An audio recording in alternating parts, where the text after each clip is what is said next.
This is the organizational meeting of the Village of Sleepy Hollow, which we normally have in April of every year. And we have it on the first Monday in April after village elections to swear in new village officials or swear in folks who have been reelected to another term. And that is one of the things that will be happening this evening. As we're having it obviously this late because our village election was postponed and was recently held. I'm pleased to be able to continue to work with three folks that you saw fit to re-elect.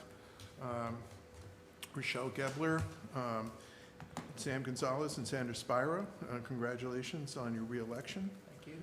And I look forward to continuing to work with all three of you, as I think the rest of us do as well.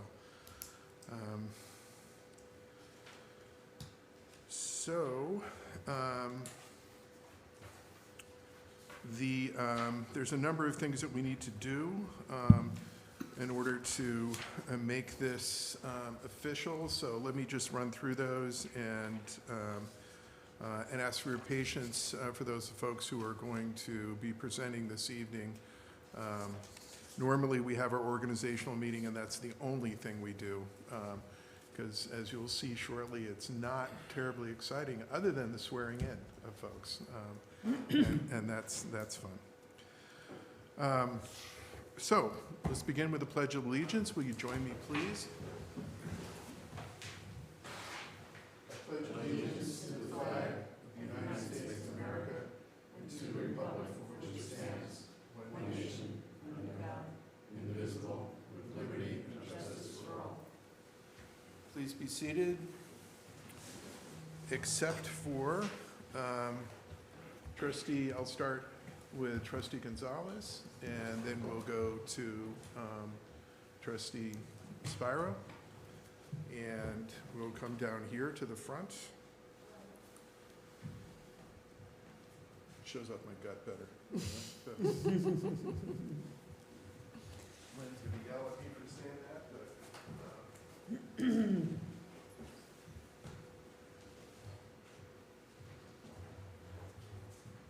think we have this memorized by now, but here. Please raise your right hand and repeat after me. I Sam Gonzalez, do solemnly swear do solemnly swear I will support the Constitution I will support the Constitution of the United States of the United States and the Constitution of the State of New York and the Constitution of the State of New York and the Code of the Village of Sleepy Hollow, and the Code of the Village of Sleepy Hollow, and that I will faithfully and that I will faithfully discharge the duties of trustee discharge the duties of trustee according to the best of my ability. according to the best of my ability. Congratulations again. Thank you. And that makes it, until it's in the book, it's not, It's not official. yeah. It's like the old family Bible, and kid was not really born, and you weren't really married until it was written in. Thank you, sir.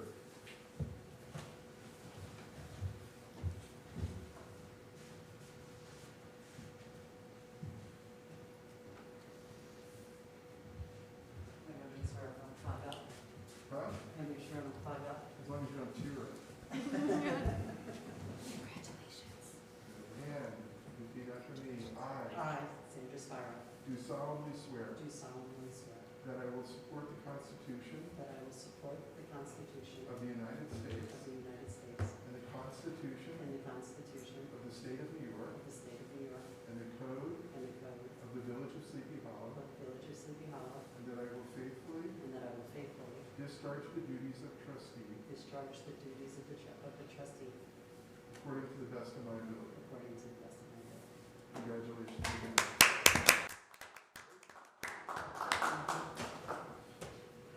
And sign here, Sign here. right here.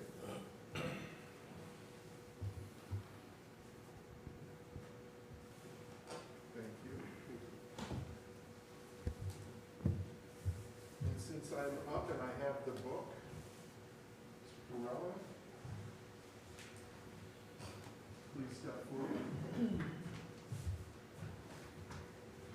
see each other very often. We don't. Good to see you Good again. to see you as well. I'm assuming you're smiling. I am smiling. Okay, please raise your right hand and repeat after me. I Alfred A. Forella, do solemnly swear do solemnly swear that I will support the Constitution that I will support the Constitution of the United States of the United States and the Constitution and the Constitution of the State of New of York the State of New York and the Code and the Code of the Village of Sleepy of the Hollow, Village of Sleepy Hollow, and I will faithfully discharge the duties and I will faithfully discharge the duties of Associate Village Justice according to the best of my ability. of the Village of Sleepy Hollow to the best of my ability. Congratulations. Thank you very much. And again,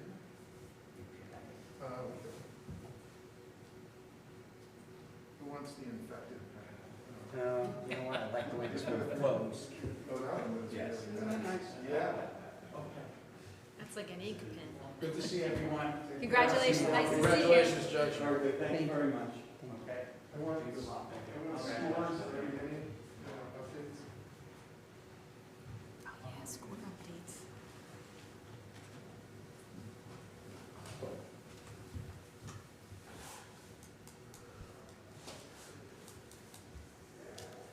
Okay, we have a number of other resolution, or a number of resolutions that we need to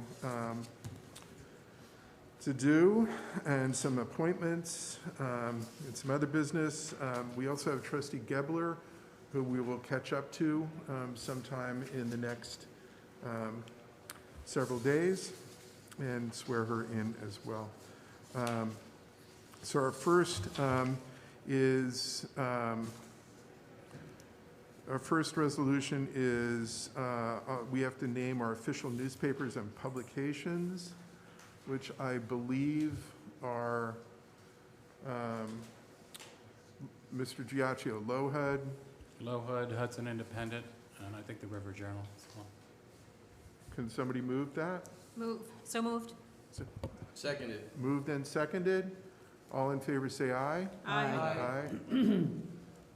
And Deputy Mayor as well, so unanimous 6-0. Our official depository of funds will be the People's United Bank, Signature Bank, TD Bank, Tompkins Mahopac Bank, Webster Bank, and Connect One Bank. Can somebody move the official depository of funds? So Moved. Is there a second? Seconded. Sounded like they both came from you. I got Well, it. she said so. You had Sam. You got it? Moved and seconded. Okay, thank you. All in favor say aye. Aye. Aye. And again, 6-0, so unanimous. There are village officials that I need to appoint, or it's actually my pleasure to appoint, and they are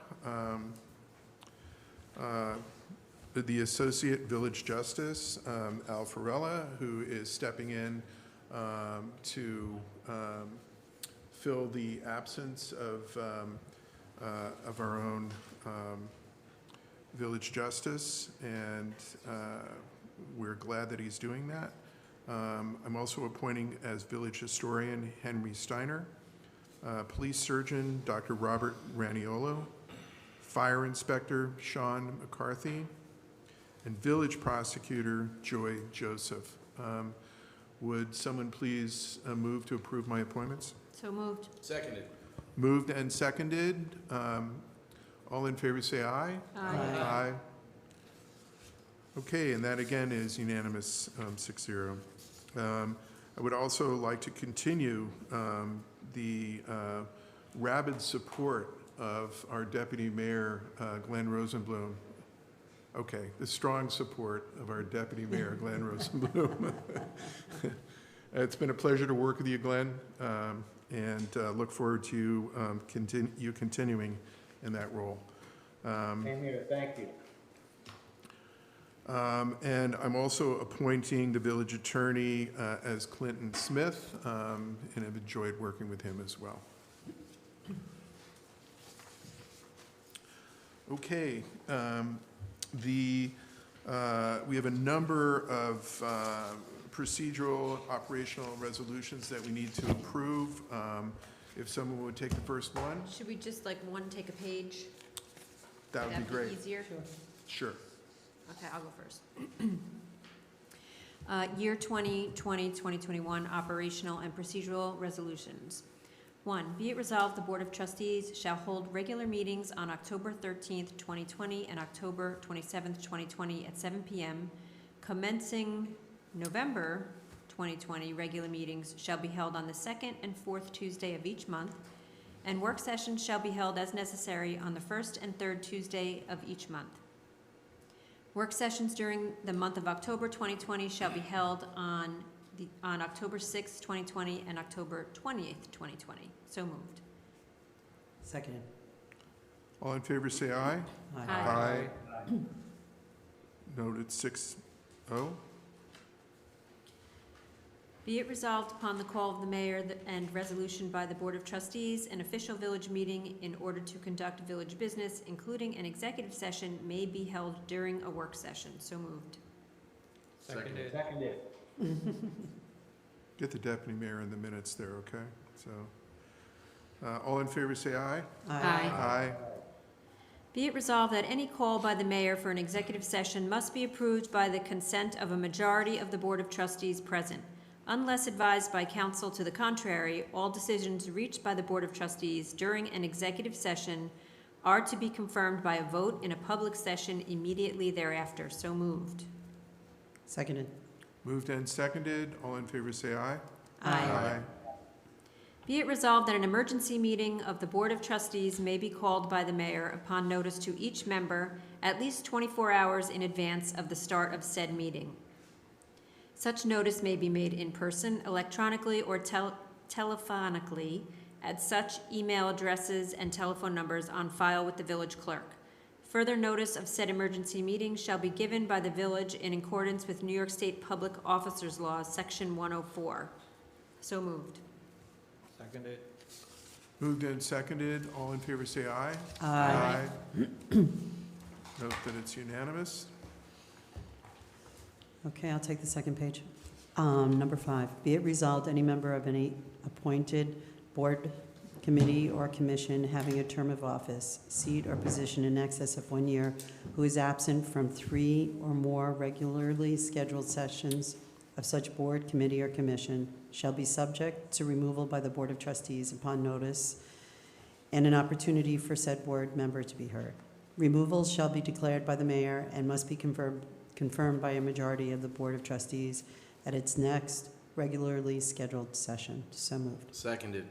Moved and seconded. All in favor, say aye. Aye. Be it resolved, in the event of the unavailability of the village justice and/or the acting village justice to perform his or her duties, judicial coverage shall be requested from first from the town of Mount Pleasant and second from the village of Pleasantville, according to New York State CPL-120.30. So moved. Seconded. All in favor, say aye. Aye. Be it resolved, the mayor and the Board of Trustees shall constitute a committee of the whole to adopt the village budget for 2020 and 2021 as prescribed by the law. So moved. Seconded. All in favor, say aye. Aye. Be it resolved, it shall be the responsibility of each department head to review and approve all bills and invoices for his or her department prior to submission for approval to the village treasurer. The village treasurer shall review and approve all bills and invoices, and if found correct, shall cause the bills and invoices to be presented on a warrant to the Board of Trustees for its approval at its next regular meeting, if possible. Upon approval of the warrant by the Board of Trustees, the treasurer shall cause the warrant to be processed and prepare checks for presentment to the mayor for his signature by facsimile or electronic signature in those cases as authorized by the mayor. So moved. Seconded. Moved and seconded. All in favor, say aye. Aye. Be it resolved, notwithstanding any resolution to the contrary, the treasurer and the mayor shall be authorized to pay various public utilities, postal, freight, and express charges billed as received and as necessary.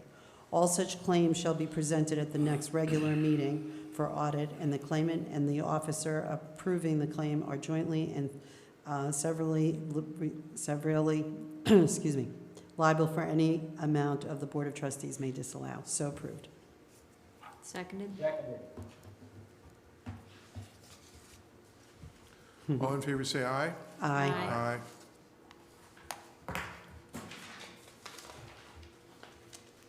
Somebody's duking it out for that final page that only has one on it. Oh, is that? Someone was counting. I'll do this. Okay.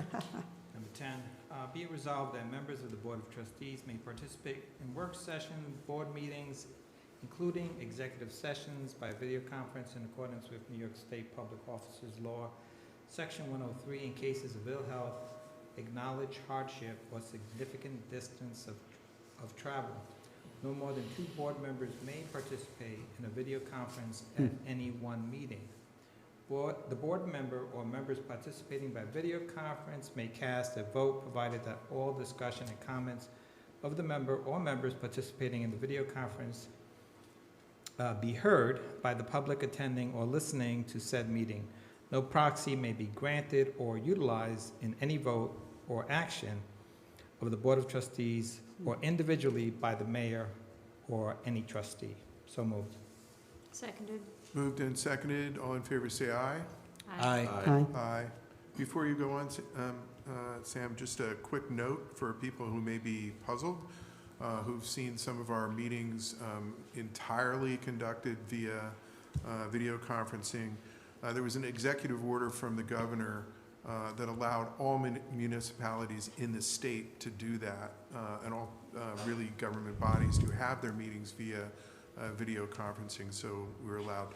This is the village code, so that was overridden by the state, and that order is still in effect by the governor. Be it resolved, any employee using his or her own private vehicle in the course of official approved and documented village business shall be reimbursed for actual mileage used per the prevailing IRS mileage reimbursement rate upon the presentment of satisfactory documentation of such usage to the treasurer. So moved. Seconded. All in favor, say aye. Aye. Again, unanimous. Be it resolved, the mayor and the Board of Trustees, in their ongoing effort to encourage opportunities for the public to comment on any and all matters related to the village, designate 2 public comment sections during each regularly scheduled official meeting. The second public comment section shall be scheduled at the end of the meeting. Comments in both sections shall be limited to 3 minutes per speaker. The speaker may speak a second time only once for 3 minutes. All speakers shall be respectful and refrain from personal or collective attacks and defamation. So moved. Seconded. All in favor, say aye. Aye. Be it resolved, the Board of Trustees adopts Robert's Rules of Order for the conduct of its business meetings. So moved. Seconded. All in favor, say aye. Aye. Aye. Aye. Be it resolved, the Board of Trustees requires any municipal officer, employee, or elected official attending a meeting or conference of village business and desirous of receiving reimbursement for any expenses related to such meeting or conference to receive prior authorization from the Board of Trustees for any reimbursement for expenses related to such meeting or conference. So moved. Seconded. All in favor, say aye. Aye. Aye. Ooh. Be it resolved, the Board of Trustees hereby elects to continue the monetary threshold for capitalization of fixed assets at the sum of $5,000. And be it therefore resolved, all assets purchased for $5,000 or more must be recorded in the village fixed asset ledger, and a property ledger card must be maintained. And be it therefore resolved, the treasurer is directed to use the straight line method to calculate depreciation of capital assets. So moved. Seconded. All in favor, say aye. Aye. Aye. Okay. Ms. McCarthy-Tompkins, the purchase order and procurement policy continues. I need a resolution to recognize that? Then can I get someone to move adoption of the purchase order and procurement policy? So moved. And is- Seconded. And seconded. All in favor, say aye. Aye. And that was unanimous as well. Can I ask a question on that one? Does that get published on the village website? Yes. It does. I just want to say that for the record, just so that people understand, since we're not reading the document, that's about 7 pages. Thank you. And I would just, in that same vein, note that while it might seem kind of perfunctory about how we went through a lot of very serious resolutions, all of those resolutions are policies, were on policies that are currently in effect, and there was no change from our current policy. So we have been living with very slight changes on all of those for several years, so that's the reason why we moved through them so quickly. Okay, that should bring us to the end of our operational meeting. Again, I'd like to say congratulations on your reelection. Thank you. To 3 of you. Thank you. And look forward to, well, not quite a productive year, but a productive several months as we work through the remaining first year of your term. We're going to move on into our work session. And first up is a presentation on powering our way. And sir, welcome back, I should say. Thank you very much. So I guess, I'll dispense with the graphics. It's too complex, I guess. But in essence, I'm here just to give you an update on the process that we've been going through for the renewal of the Westchester Power Program. And just for the TV audience, this is the community energy program that 23 Con Ed communities and another 5 NICEAG communities participate in here in the county. And we just completed the bid process for the Con Ed side. NICEAG was already done, and those contracts are signed, and we're moving into the notification letter period. But we were very happy with the results of the bidding, and I think I had, perhaps the last time I was here, we hadn't yet sort of locked this in, but we're using a new tool for it, which is a reverse auction platform. So rather than the old, people emailing their bids, and we open them up, and then we like, well, somebody's ahead, send out another email saying, well, somebody's ahead, but if you want to, kind of that back and forth, we have this platform where we're running an auction, and they're 15-minute auctions. The bidders come on and start bidding down.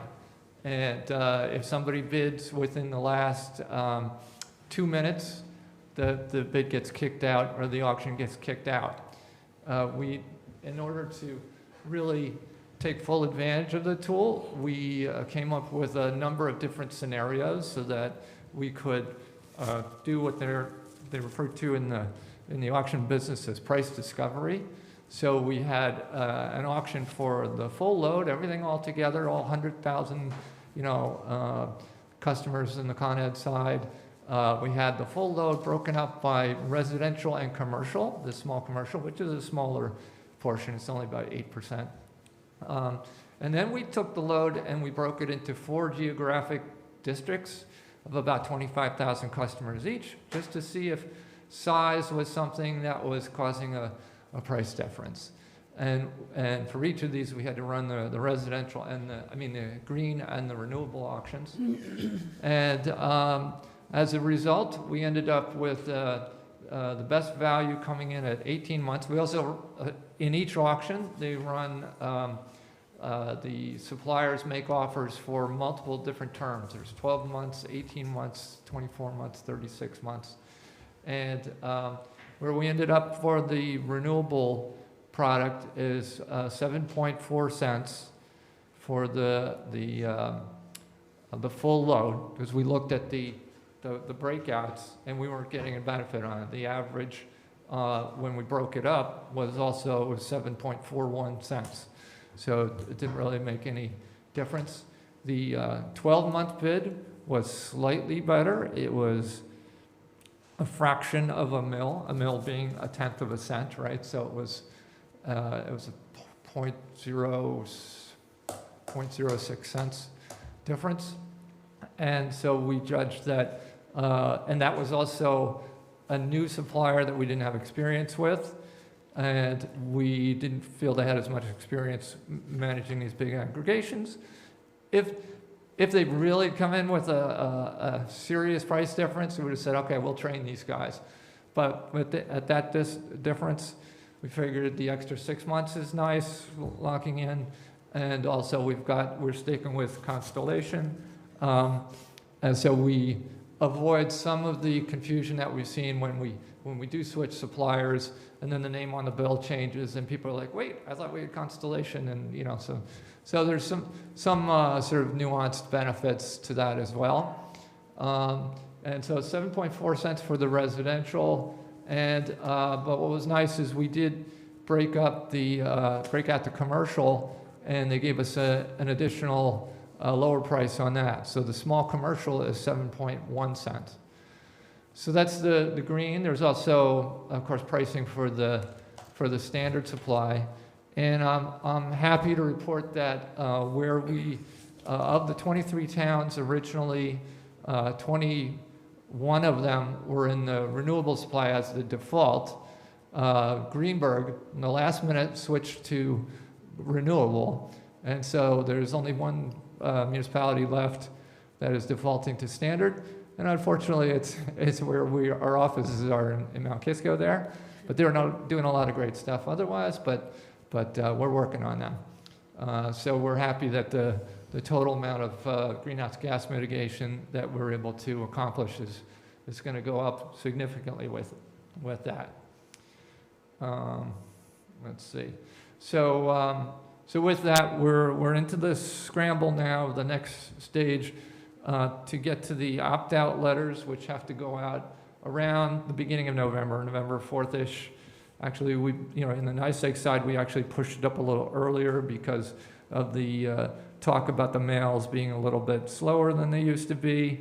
So we'd like to have a little buffer between the sort of official 30 days and, so people get their full 30 days notice out of it. But the beginning of November. And so right now we're preparing the contracts for all the municipalities and sending them out. The Constellation's actually offering a new e-signature mechanism, which is going to make some of that easier. And so my purpose coming today is, if the village still has an interest in participating, remaining a part of that effort, I talked to Constellation, and of course, you weren't sort of officially in the bid, but time has not, there hasn't been a lot of time has passed, number one. Number two, the village is not Yonkers. It's not a big commitment. So even though they don't have sort of an obligation, if the villages would like to sign on, there's 97% chance that they will accept and sign with you. We've already passed all that sort of MOU stage and all that we used to run up to the bidding phase is done. So basically, all that's for you, if you were to decide to go forward, it's just a matter of authorizing the signing of the contract, because you know the pricing and all that at this point. And I would just add, we are continuing to do, post-award, we have to do a lot of outreach. There are the mandated post-award information sessions, where this is kind of belt and suspenders versus the notification letter, which is another way of getting the word out. And we also want to let you know that we are working hard on the community solar side of the program. As you know, we have an opt-in community solar program right now, which I'd encourage anybody who's listening to consider. You can go on our website and you can sign up, and subscribers get a 10% discount on the solar credits, which amount to almost probably 8 or 9% discount on your entire bill, including the Con Ed side. So you can do that today, but I think I had talked about where we're going with it. The next phase is an opt-out version of that, which means that we'll be able to take those solar credits and run them right through the CCA, through the aggregation, and bring the benefits that way. And our intent is to take the first capacity that we have available on that basis and try to arrange it to go to our low-income sector. So that's something that I think we know that's not an insignificant thing for Sleepy Hollow. We've been surveying, looking at all the census data, and there's a significant population here that could benefit from that. We are putting together our implementation plan. It has to be submitted to the Department of Public Service. The utilities are required to have their billing systems ready by the end of the first quarter next year. And so we get that implementation plan committed, and we can start inviting the developers to supply us with capacity into that program. So the participation in the basic plain vanilla supply program maintains your ability to tap into these other parts of the program. Yeah, my question is, so for the average homeowner who decides they're gonna put up solar panels, how long does that discount apply to them individually? I'm glad you asked that, because you actually, under this program, you're not putting solar panels on your house. This is a kind of virtual subscription-based mechanism where they're putting on a big solar farm somewhere in the Con Ed zone, and you can subscribe to that. You get a credit on your bill for it, which basically appears as a financial credit. It's a mechanism the state set up. It's called community distributed generation, and it's for systems that are large, but not 25 megawatts and above. They're not utility scale, and so it's an effort to try and juice up that market and push more development of renewable energy. And it's a very hot area right now. It's called Community solar, yeah. Separate, if we always encourage people, if you can put solar on your own house, that's a huge impact, and you can only do one or the other, because each one has a sort of a channel of state, you can call it subsidy. The community solar, that's basically also run through the tariff program and the systems benefit and all that. So you can only do one or the other. We think it's great. Do it on your own house if you have the right angle and the exposure and everything, do that.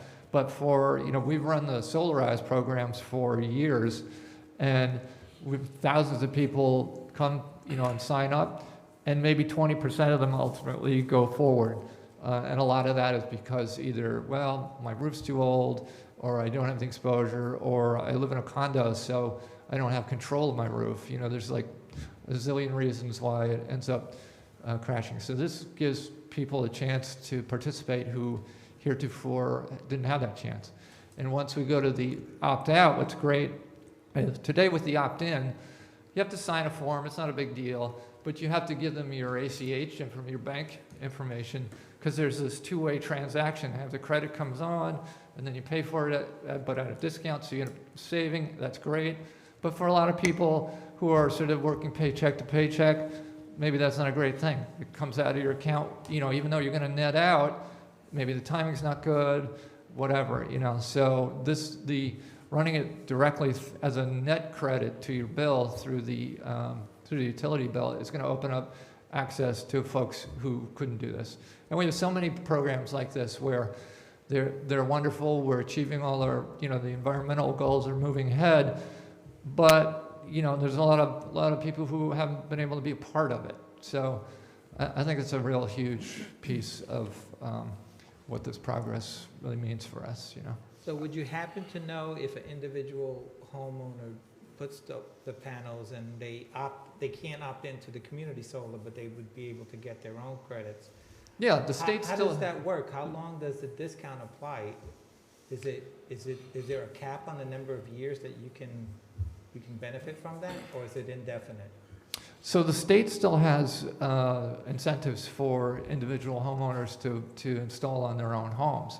And any of the installers these days, and there's a number of good local ones, and I'm not going to promote individual installers, but I know we have some good ones around here, and they know all these incentive programs. It includes the tax credits, the dollar for dollar tax credits, and a direct discount it comes right off of the installation costs. So it's these days the ROI on that, the simple return on those has gone. When I did it, the first installation that I did back in like the early 2000s, it was like a 34-year return.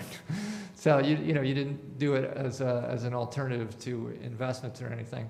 But today, typically 6, 7, 8 years, which it's a great deal. And then of course they have you can either finance it or not, or then there's lease offers, but you need to examine those, whether or not the cost of money is worth it and everything. But I think it's easier and easier to do, and the equipment is very robust these days, and they offer a lot of good warranties and everything. So if you have the conditions, can't hurt to ask a supplier to come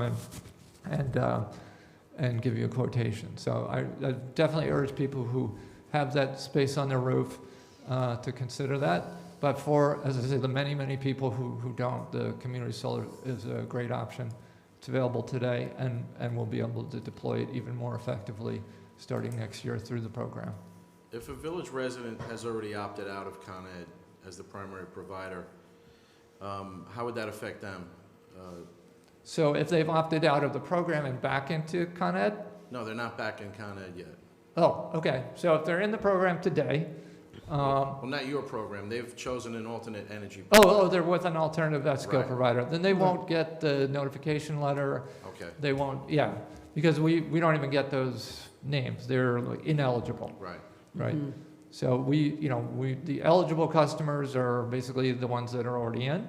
And then any that become newly eligible because they just moved into the neighborhood, or it can happen because somehow they changed their account, or it's a new account, or Right. something like that. But if they're in a contract with another private supplier, an ESCO supplier, they won't get a letter.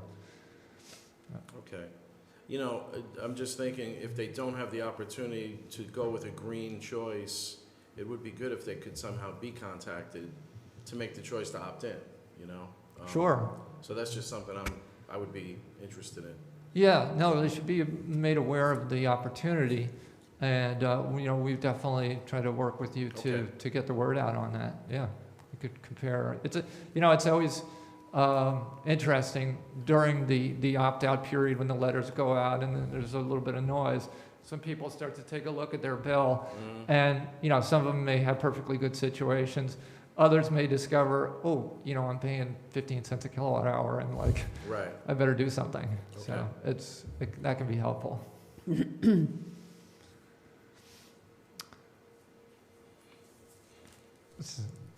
So, Any yeah. additional No. questions? Thank you for the work. all right. So, The imperative is still there. If nothing else, it's only gotten, more exacerbated with the fires out west and everything going on. So, I have to say I've been really proud of our municipalities. I know, this past contract period has not been easy. The pricing wasn't good to us. Hopefully we'll get a good reset here. But, we also want to make sure that the program is completely well set up to anybody who's not comfortable being in the program. When the letters go out, they're going to get the postage paid card. They can drop that in the mail. The letter will have our phone number. They can call us. They can go on the web, the web form, and we want to make sure that information, and they can do that at any time with no cancellation fee or anything like that at any point, so. Okay, great. What's opting in for the village? Our due date is, It's, since the mailing's going out November 4th. it's either the day before yesterday or the day after tomorrow. It's, I would say you want to make the decision sooner rather than later. I'm not going to say you have to do it right here in front of me now, deliberate, but the sooner you do, the less chance there is that something comes up where the supplier is not in a position to bring you on. But certainly you can, as I said, you definitely want to be, if the mailing's on the 4th or the 2nd, we need like 5 days before that to get them data, and we gotta, put the data together before that. So, I would say it'd be nice within a week or something to have this, the decision.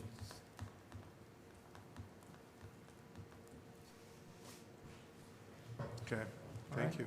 Any other questions? No. Glenn? Good. Good?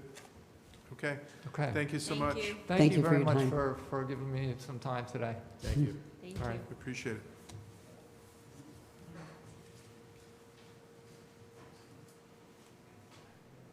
Okay, next up, we're going to revisit something that we briefly discussed last week and had the opportunity, good night, and that we've discussed at various times over the last several months, and that's traffic calming measures on Lower Beekman Avenue. I'd like to invite Chief Boetti to come and join this discussion as well. So I think Yeah, Trustee so- Levy had been taking the lead on Yeah, this. thanks, Mayor. I did a little research during the week and had a few opportunities to get down to Lower Beekman again and make some observations, not being an expert, full disclosure.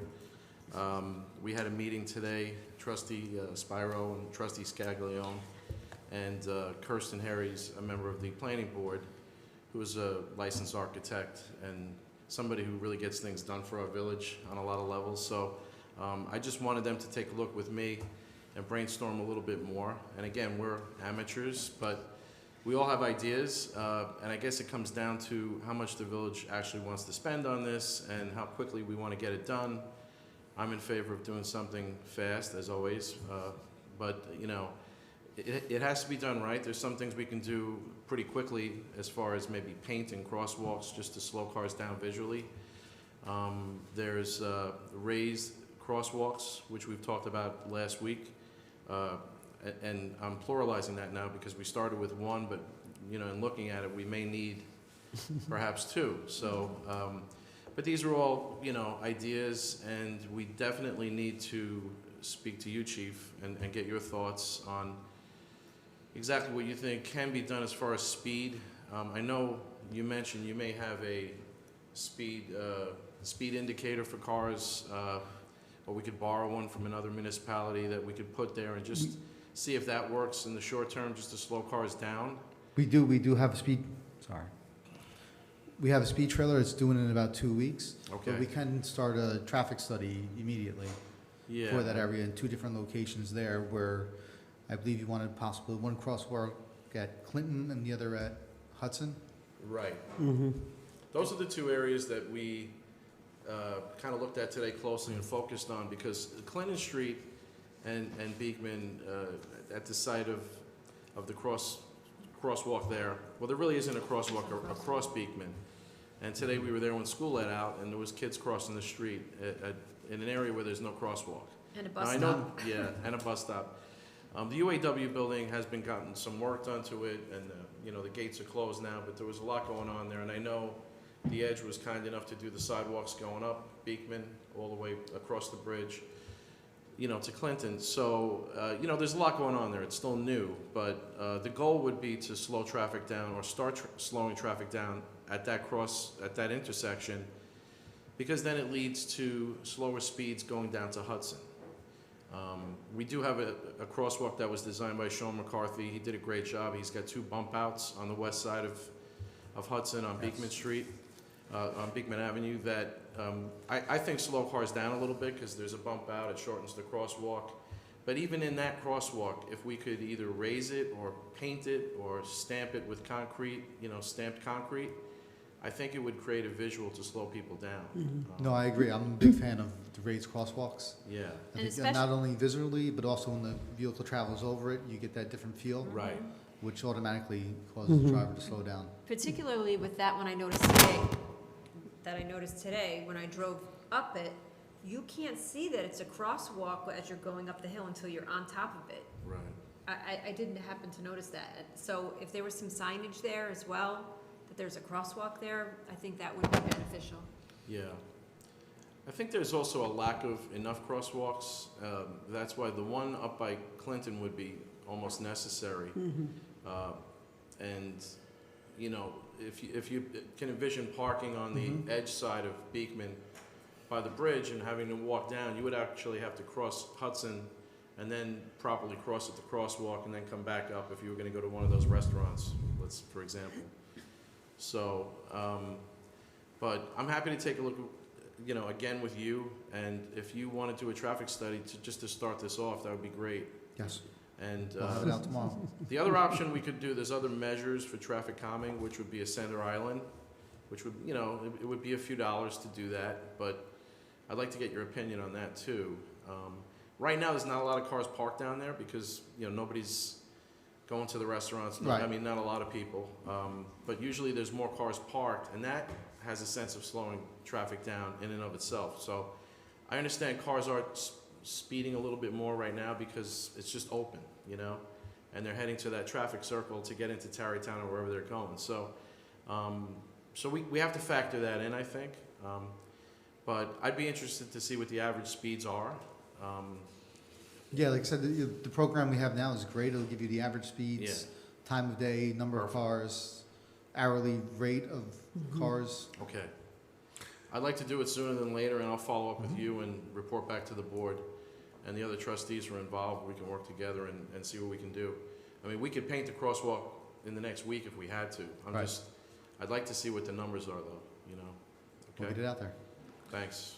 Thank you. Chief, Was there anything else you guys? yeah, just to follow up on the speed checkers or that, whatever the device or devices are. I thought you said in a prior meeting that you had a choice. There were 2 kinds. There's one where it has the sign and it says your speed is as your. Right. And then you have another one that's, it just checks it and you don't necessarily know that it's there. Correct. Right. And I'm more interested in the one that you don't know, that Yes, you don't know you'll is get there. right. You can get a more accurate reading of the speed. But we were also able to purchase a speed trailer, which is actually like the billboard signs you see along the highway that say, New York Strong. With that, there's a built-in radar. Will say this is your speed. So it's a dual-purpose trailer. So we could put a message up, like, please slow down, and Right. or happy, It will happy say that. Halloween. And, It'll start this is your speed, please slow down. Okay. Yeah. This is your speed, the summons is in the mail. Not quite yet. We're not Yeah. quite there yet. The only thing I would add, which John did cover, when we were standing there at the crosswalk right where Bridgeview is on Hudson, there was a family that was looking to step out. And because there were no signs saying, like, that's where I think one of the signs that we were talking about is showing that it's a crossing road, because I don't know if the driver recognizes it. So you just saw a lot of hesitation, unless you're looking, at the eye contact, and it's not even really that crowded right now. So it just kind of reinforced, there's so many things on the checklist, but, and I know you mentioned the signs, but that one just seemed to be really critical. Well, And one of the also things- preempting the sign, up near Clinton too. Yeah, I observed today that Hudson Anchor has some cones out, the long Mhm. skinny cones, out into the street a little bit, and that actually slows cars down, just as the blinking light did when we had the one-way there. I think the people down there were kind of happy when the bridge, only one side of the bridge was open, because it slowed traffic down. Mhm. So now it's I think once more cars are parked down there, we'll get slower, but I think now is the time we need to worry about pedestrian safety. So, like I said, the sooner the better, and I'll work with you on that. Just as also an amateur, but I like the idea of raised sidewalks. We all know that speed humps work because 2 o'clock in the morning and nobody's around, it's still there. Yeah. So people blow through stop signs or kind of roll through them or slow down or whatever, but you don't do that with a speed hump or another, any kind of raised thing. And having crosswalks like that, I think would be terrific. It doesn't bring people to a stop, No. but it gets them to at least get down somewhere below whatever the posted speed limit is. So, be good to do that. If you could follow up also and get us some sense of, okay, we're going to do a raised crosswalk, so it's going to cost us something. Yeah, we have to get some Just- pricing. Yeah. I mean, there's a ballpark number, and it's not going to be $500,000, and it's Right. probably No, going to be no. more than $10, but closer to 10 than half. Right. So, You probably could get one for $500,000, depending on what you want to make it out of. I just have one more question for you, Chief. How long would the traffic study be to get sufficient data for this? I mean, would it be a couple weeks, a month? Like, how long do you think you could have those out there for? We could do it for as long as you want or wish. Because of the holiday, I'd say maybe a week and a half Yeah. Okay, to compensate for that Monday. okay. Mhm. Yeah. yeah, I'd love That'd be to great. agree. Let's move. And we can get updates as you're going along. If it's a slam dunk and we really get strong data after 3 days, then we can report back to the board and kind of draw our own conclusions how the next few days will go. But, scientifically, you want more than 3 days, Right. obviously. No, right. Okay. Okay, great. Cool. Thank you. Thank you all. Thanks, Chief. Thanks, Chief. I don't know if you want to hang around for the next subject. Yeah, sure. Whether you do or not, hang around. Our next discussion item is, we had a request last week with some fairly dramatic photos about fire pits and some discussion with Mr. McCarthy about the village code and what the state allowed and so on. And I thought it was a pretty compelling argument from Ms. Capello. Sorry, I just realized anyway, that, there's certain parts of the village where there's a house on Palmer that is the size, the lot is equivalent to 4 lots in other parts of the village. So they could have a bonfire and probably not threaten anyone. And then there are other parts of the village where it's really tight, and as Ms. Capello was saying last week, older homes, wood frame, and could go up really fast. And sort of like what we saw years ago here on Beekman Avenue with the fire. That was pretty quick. Great job by the fire department to keep it as small as it, and we still lost 3 buildings out of that. And I just would like to see us have some kind of safe and sane policy when it comes to these things.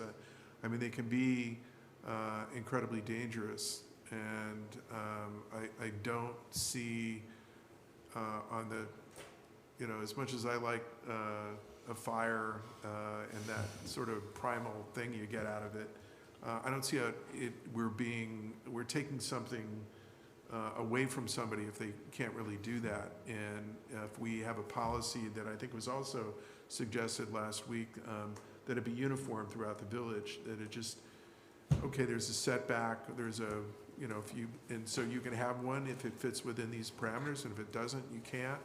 and it just applies to everybody across the board. And I guess the easy way to do that is just say, well, you can't have them at all. That's pretty straightforward. But I think we really should protect, it's our obligation, not just our responsibility, to protect all neighborhoods in the village and recognize that. So, sorry I went on kind of long there, but I do that sometimes, and okay, I do that all the time. But I just, that's, I don't know, like, how hard is this? I mean, it seems like we should adopt a change. You know,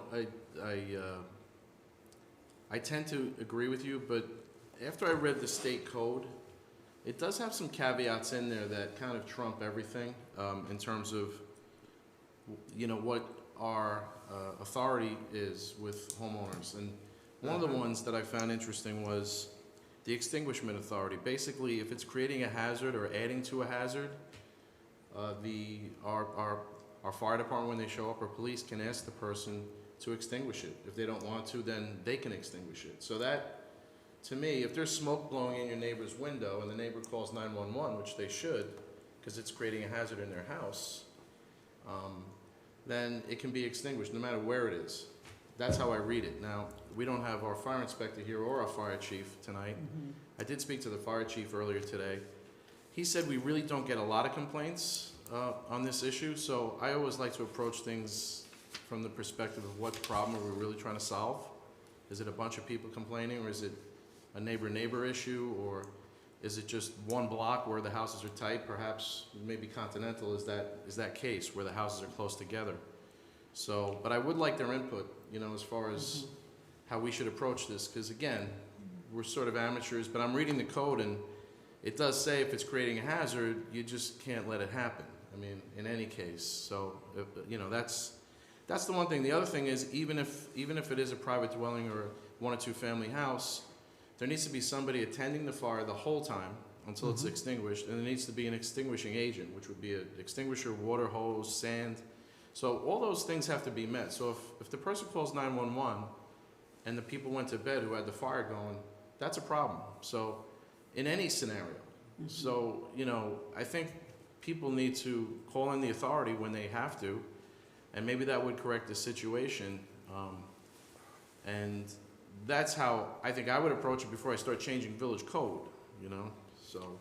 Yeah, you know, and I was just reading this, and it also with section 307.4 of the state law, it talks about location. And then it says location of open burning shall not be less than 50 feet.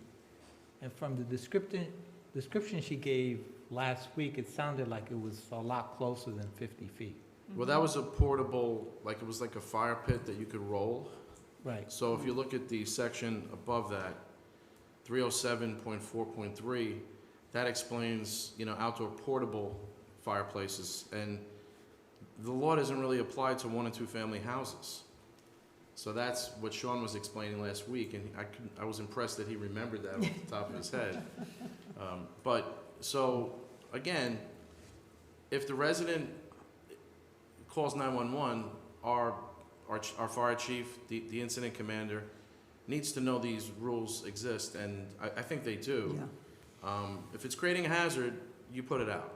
That's the bottom line, you know. Or if they're not following the rules, somebody needs to be there, an adult, you have to have an extinguishing agent, then you can order the person to put it out or put it out. And let's see how that works. A question, because it's, what you're suggesting, and rightfully so, is let's do a public information campaign. Let's make sure that residents of the village know that that's actually what's already there, and here's what your rights are, Right. here's what you should That's a do good about it, idea. because a lot of people, well, I thought that's really what we were saying Right. before we change anything. Right. But for the one and two family homes, we'd have to apply to the state, I think is what Sean said, to get that. Right. And what are your feelings about saying, well, if it's going to apply to multifamily or 3 and up, shouldn't it apply to everybody else? I mean, if this was going on throughout the year and we were getting numerous calls, I would say I'm interested in maybe tightening that up, but I don't see, you know, we had one person come to a village meeting and, you know, cite an issue, but, you know, I mean, we could discuss it as a board. You know, I don't, Well, if I could, the situation that we saw, they didn't even, it was an open fire. I mean, which isn't even allowed anyways. Aren't they supposed to have a screen over it? Yeah, I remember we had one incident where there was a screen over it, but it was a really windy day. Okay, So the flame would come out of the screen and kinda Okay. come over to the side of it. sure. So I don't know if you want to put something weather-related in there also. yeah, if it's windy, Windy you is, know. So the Windows. thing that, you know, I'm hearing too, and, you know, certainly, you know, it's a very serious matter. I would just also encourage that the authorities should have been called in that situation quite earlier. I don't know oh, why. absolutely, yeah. I don't, you know, like, you don't want to take that judgment call in your hands anyways. And if there is an ordinance that the fire is supposed to be a setback of X, Y, and Z, 15 then they could feet. become educated. I'm not saying deploy, you know, our fire department out on these things, but that's why I think we're talking about doing some kind of public awareness on it, which is important, so. And the thing I'm is, just surprised that she didn't call. That's the only thing, like, I would. the only concern I have, She has called. But she didn't then. Right. Like, I understand, but just because if you call once, that shouldn't set the precedent. so the only thing I would be concerned about if we said, you know, we're gonna apply the setbacks for a portable fireplace to everyone, even 1 and 2 family homes, people with small backyards would never really be able to burn Right, in a, right. and if they're responsible adults who take all the right steps, we're kind of saying your backyard's too small to burn, you know, your portable fire pit from And Home Depot. So And it can be done it can be done on the Right. right night, but you have to be responsible. So that's why with a lot of things in life, if somebody's not doing the right thing, we have to get people involved who are, you know, But we represent the should, village. list them out, to your point, like, it needs to be really clearly defined. I see the point, because then it's like, you can do s'mores, but you can't. Right, that's sort of why I looked at the state law and I said, I understand maybe for 1 and 2 family why it's there, because they have smaller backyards and less setbacks. Well, why don't we, my suggestion, I think, is really coming from your points and the others that are made, is like, why don't we put together an information campaign? Let's look, here's what's in the law. Right. Here's what you should do. Here, you know, just a one-pager. We get it out as an email blast. We do other methods of making sure that people are Right. aware of it. Especially this time of year, because it's getting cooler out. People, Yeah. When do they? people when- don't want to go out and do anything. They want to stay home. So it's nice if you can burn a fire responsibly in a container. When do they do the boot drive? The fire The department? boot drive they used to do Isn't there one coming in up Fire the fall? Prevention Month, which is it October. now? It's That's now. it. Yeah, Well, it's right now. I'm just thinking if you can kind of put the two together. I Yeah. mean, sometimes people, you know, it just might be the first touch of Yeah. the boot drive and maybe 3 different tips, or is where to get more information. It's Fire And- Prevention Month, so that's a Fire perfect subject. prevention week. Right, so Week. it's a perfect subject. But they didn't do but I don't know if they're going to do the drive or not. I would assume that they rely on it. Yeah. But that just kind of crossed my mind. But you as can we're talking imagine about if somebody's burning an open fire pit and you have smoke detectors, you know, you've taken the right step. Now you're in the middle of the night, your smoke detectors are going off because your neighbor's burning. Mhm, You know, it's a windy night. So mhm. it can create problems. And I think the mayor, you're taking the approach of we need to stop it. But again, I think we need to get the input of the fire inspector and the fire Yeah. chief, just to see how big of a problem this really is, and maybe we can address the local issue if there is one. Well, it sort of plays, Hi, Glenn. Hi. Isn't our code with the state code at this point? Yes. It is, right? So as I understand from reading it, a municipality has some flexibility, but only to make it more restrictive. It can't make it less restrictive than what the state is currently correct. mandating. And if you want to make it more restrictive, they need to approve it. Can't just do it on your own. So if we're following the state code, we're in good shape. If we feel like the state code is not restrictive enough for us, whatever reason, then we have an opportunity to go before them with a suggestion, and they can either approve it or not. Good point. I agree. And I was just going to say, it kind of ties back into a previous discussion item. It's like if you have a raised sidewalk or some other things, it slows people down without going to the step of having an actual stoplight or a stop sign or something. It moves it forward, and I would say let's do that. That seems like consensus. Let's just make sure that people know what they can do, and go from there. Okay. Sounds good, yes. We have a couple of matters that we need to cover in a special session. So can I get a motion to go into special session, please? So moved. Seconded? Moved and seconded. All in favor, say aye. Aye. Aye. All right, 6-0. This is a special session. Good night. Thank you again. Thank you. The special session of the Board of Trustees called to consider 3 resolutions, which the board has before them. Could someone take the first one, please? Resolution of the Board of Trustees of the Village of Sleepy Hollow hiring seasonal staff. Whereas due to the current COVID-19 pandemic regulations, it is necessary to have a greeter checker in the lobby at Village Hall to monitor all visitors. And whereas it is necessary to fill this position during business hours. Now be it resolved that the Board of Trustees of the Village of Sleepy Hollow hereby approve the mayor's recommendations to hire Maya L. Aviles at an hourly rate of $16 per hour to work as needed, not to exceed 4 months. So moved. Seconded. Moved and seconded. It was in stereo, but I thought I heard it over here. Who seconded? Did you get it? Sean and I. Okay, all right. Any discussion? Yeah, I just have a quick question. It says there are pandemic regulations. Are those New York State regulations? Yes. Okay, thank you.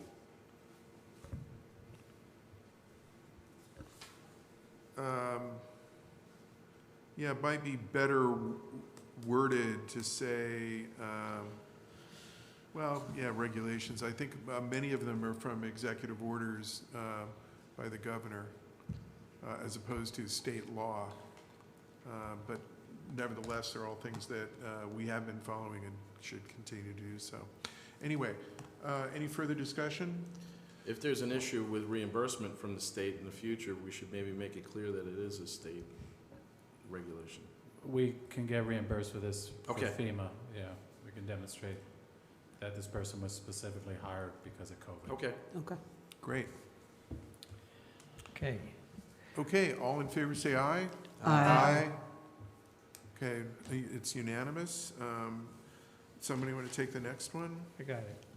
Resolution of the Board of Trustees of the Village of Sleepy Hollow acknowledging adoption of the Length of Service Award Program for the Fire Department, whereas the Mayor and the Board of Trustees of the Village of Sleepy Hollow called for the referendum on a service award program for volunteer members of Sleepy Hollow Fire Patrol, Mechanical Hook Ladder Code Number 1, Rescue Hose Company Number 1, Union Hose Engine Company Number 2, and Columbia Hose Company Number 3 pursuant to Article 11A and Article 11AAAA of the General Municipal Law of the State of New York was held on October 3rd, 2020, this referendum, and whereas the vote on the referendum was 295 in favor, 45 opposed, and 4 abstained, now therefore be it resolved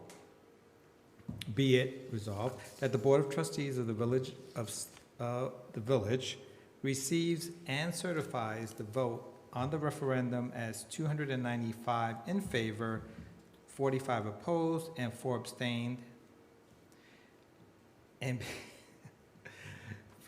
And be it further resolved that the village adopts the service award program, and be it further resolved that the program shall consist of a defined benefit plan with investment, actuarial, and administrative services to be provided by such contractors as shall be retained on behalf of the village, and be it further resolved that the village shall administer the service award program, and be it further resolved that the village clerk shall give notice of this resolution to the New York State Comptroller by October 31st, 2020. So moved.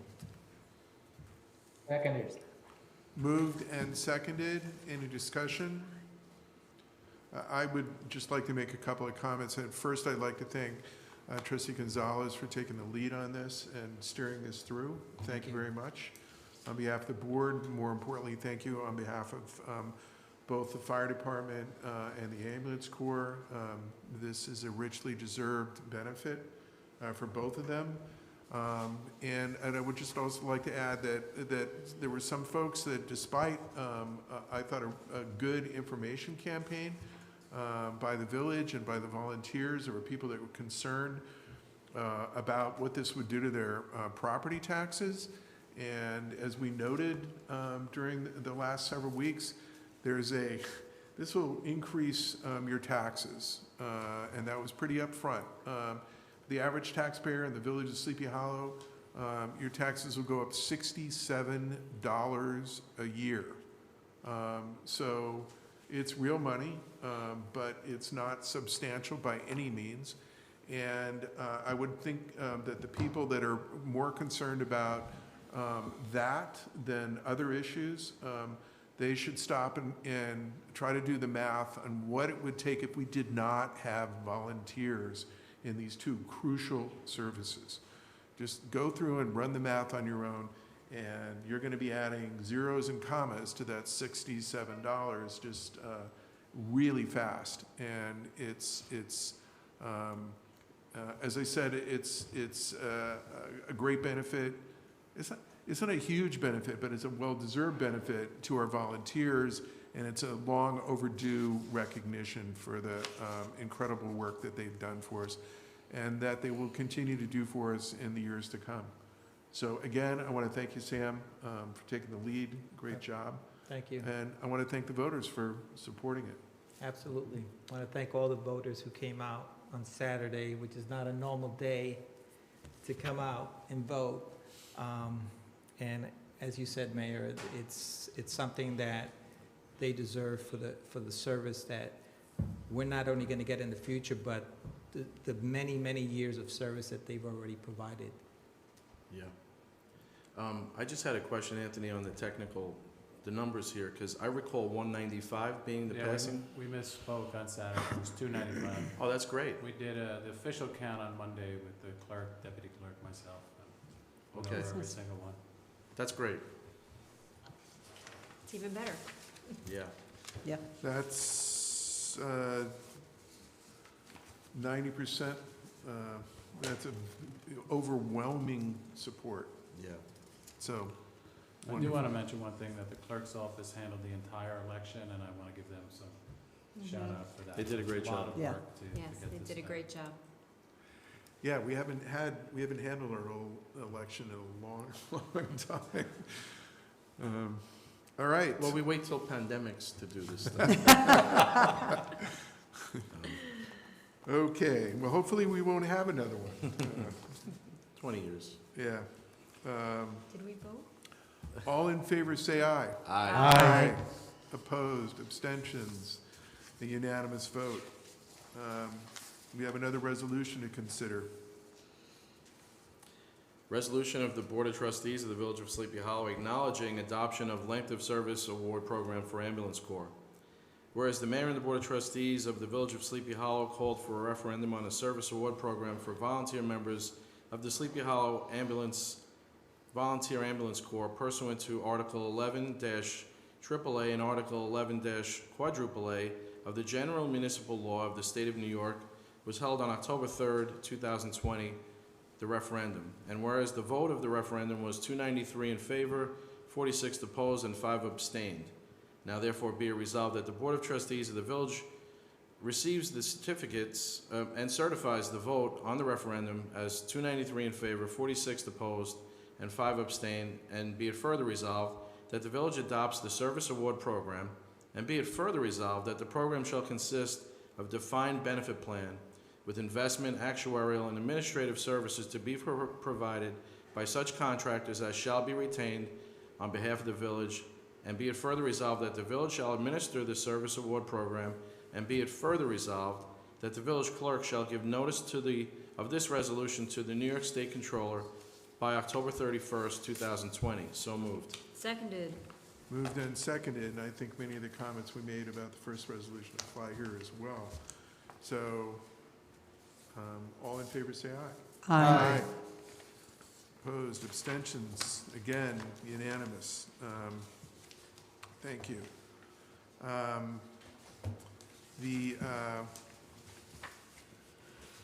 That brings us to the end of our agenda for our special session. Can I get a motion to adjourn the special? So moved. Seconded. Moved and seconded. All in favor say aye. Aye. And we are adjourned. We're back on our work session, and we have completed our business for the evening. Thank you all, and good night. Good night. Good night.